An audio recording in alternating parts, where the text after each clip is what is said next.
Ce week-end, dans 82 villes, les électeurs vont choisir leur maire sur des machines à voter. Des machines qui, on le sait, peuvent être piratées en quelques minutes.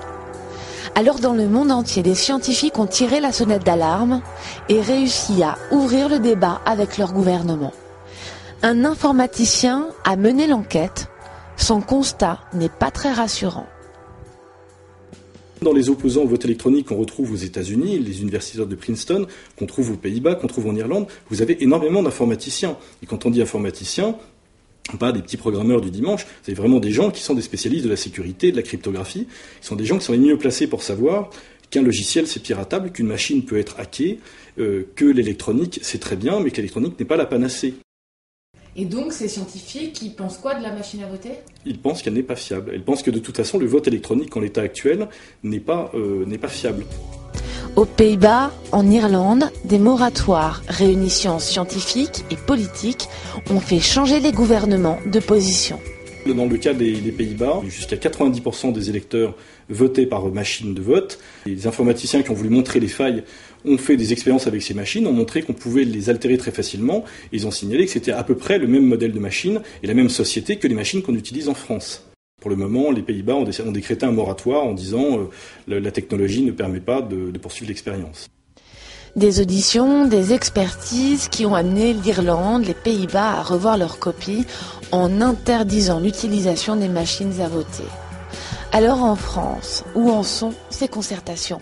L'année dernière, il y avait 1,5 million d'électeurs qui ont voté sur des machines électroniques, et tout ça sans aucun débat.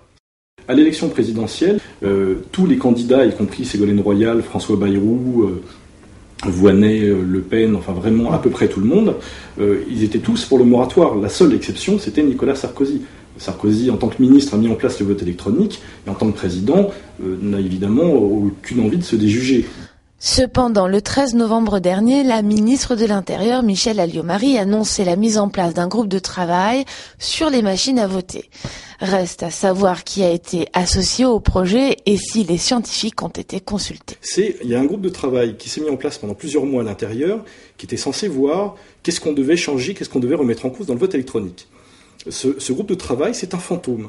C'est-à-dire qu'officiellement, on ne sait pas qui est dedans, on ne sait pas quel est son ordre de mission, on ne sait pas comment ils ont travaillé, on sait encore moins qui ils ont entendu.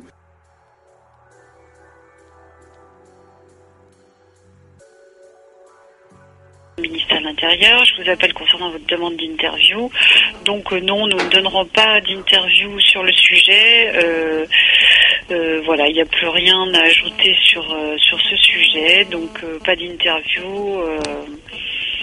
Quel que soit le membre de cette commission. Voilà ce qu'on m'a demandé de vous transmettre. Écoutez, je suis navrée et je vous souhaite une bonne fin de journée. Merci, au revoir. Rappeler, 5. Effacer, 3. Réécouter,